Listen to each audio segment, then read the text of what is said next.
think that's a very tricky issue for him. Not necessarily a tricky issue for the rest of for the rest of Muslims, for the rest of people who value humanity. And it is very disappointing that he didn't mention Gaza as well. And I think that although he said before that he's a that diehard supporter of Israel, I think that at the minimum, what I want from President Obama is for him to at least acknowledge the crisis as what it is, the fact that all these people are dying, and that it is because that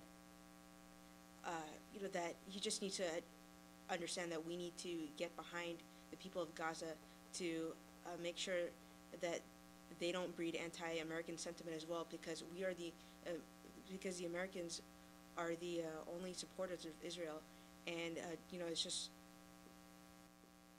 so we just want to make sure that President Obama understands that the need to understand Gaza as like a crisis.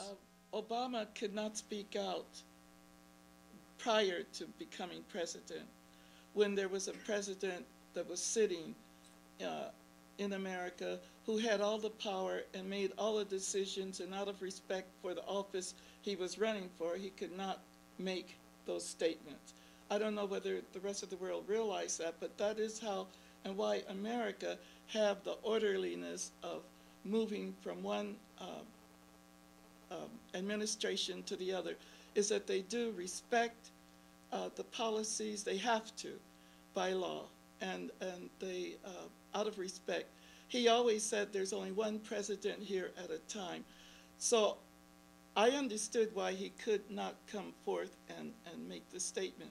The fact that he's sending envoys means that he's gathering information before now stepping out. He is not receiving everything that Bush left him. He's doing his own research. Now, for the Muslim countries, I have to say they cannot point fingers to this point. Where was the caring for the people in Gaza? Why were boundaries left that they could not, the people could not, innocent people could not go into Egypt? These are Muslim countries. Why was not airlifts of goods and things to the people? Why are we looking to America to solve all of our problems when we are people who know that we can express what is true and we can do the things that are right? So I think it's a little unfair that everyone would criticize a new president who have stated goodwill to the world, have received a lot of, by law here in this country, he has received policies that he did not create, that he cannot immediately change just because he's in office, and would be criticized for that. That seems to be, to me, unjust. So I think that hope means that in spite of how backward we may be as far as our international behavior, we do have someone in this country now who is acknowledging the dialogue with everyone, and he's been criticized greatly and his life has been threatened. The dialogue with everyone is exactly the way he wants to go. That is a change, because America have not had a president who was willing to do that now for several decades.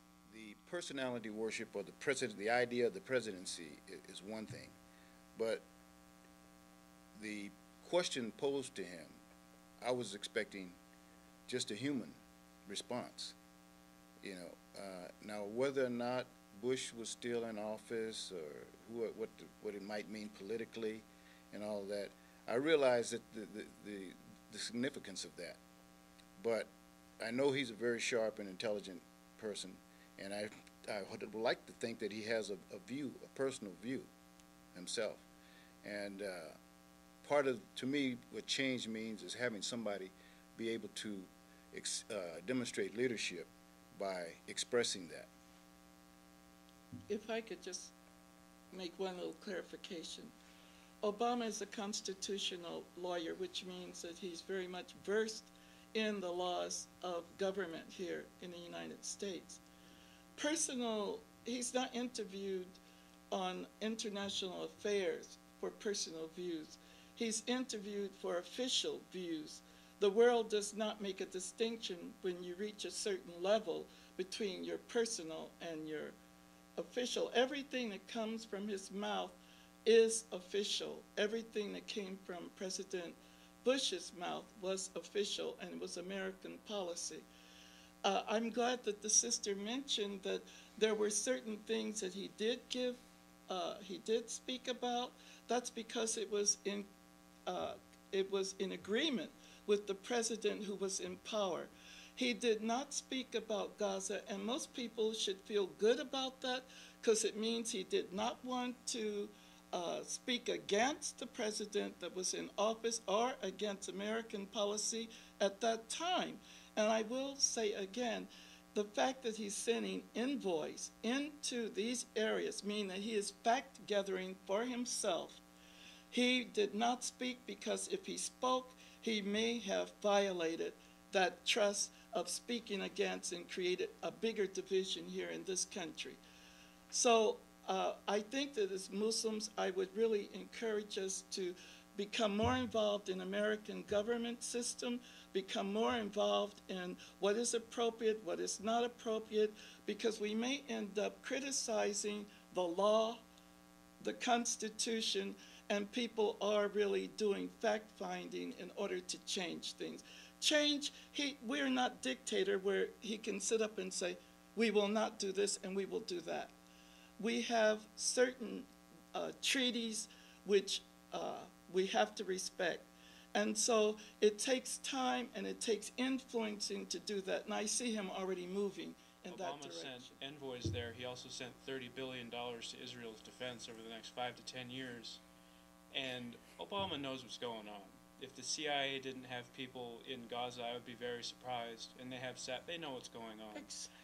And also, even more heartbreaking for the Palestinians is Egypt, Jordan. They both say they love Palestinians. They want to help them, but they also treat them like scum. Like when the Palestinians in Egypt, they are treated very badly. And it was in the 80s, the Jordanian army killed like 2,000 Palestinians trying to get in. Exactly. It's Obama nobody wins. cannot, by law, contradict anything before he's president.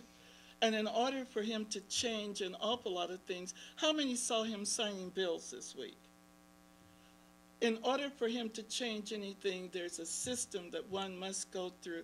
So it's not like, yes, the $30 billion, he didn't start that. That was something that was already an American policy that was going. Obama did not originate that. So the $30 billion that's going to the Israelis is an agreement that they had that goes back years with the American government. No one president can arbitrarily change that. Well, it seemed to me in a speech he gave to I'm not trying to argue with you, but the speech he gave to AIPAC, he wanted to give $30 billion more. I don't know. That's. If I might interject a point. But he didn't, though. Okay. See, because He we didn't can give go 30 back and billion forth more. on the discussion about, but your question, and speaking from a Muslim, as a Muslim, as far as him making some type of a statement as to what he felt about whether it's Gaza or any situation, what I was looking for, and it didn't make any difference whether he was referring to the Torah, the Injil, or the Bible, or the Quran. I was looking for where does he stand as an individual and following his own faith on a situation that is critical that we're looking